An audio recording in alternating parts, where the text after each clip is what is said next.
Ito pong picture na ito ay pinagkukumpara ng mga netizens. Kasi ito yung bahay ni Digong na kuno ay for sale. Tapos, ayan si Digong, nakikita nyo. Siguro nagmamasid.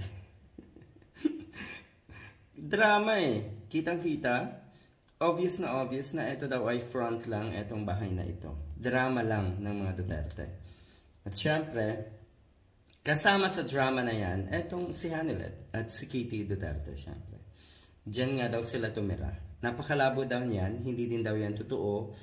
Dahil sa tuwing mag-post daw etong si Kitty Duterte sa kanyang social media accounts, iba naman yung lugar na kanyang pinifeature. Halimbawa, a morning walk today.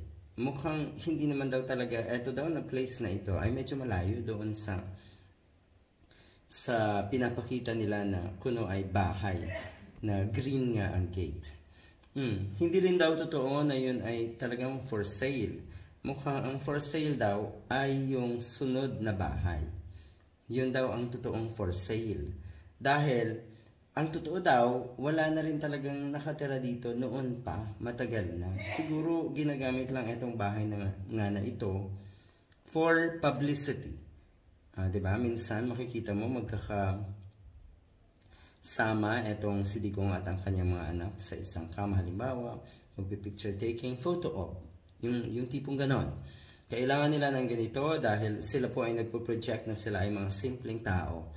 At mas lalong kailangan nila ang ganito para hindi sila paghinalaan na limpak-limpak nga daw ang kanilang kinamal na salapi. Either galing sa gobyerno, galing sa mga drug lord, at galing sa mga illegal na paraan. Lahat yan.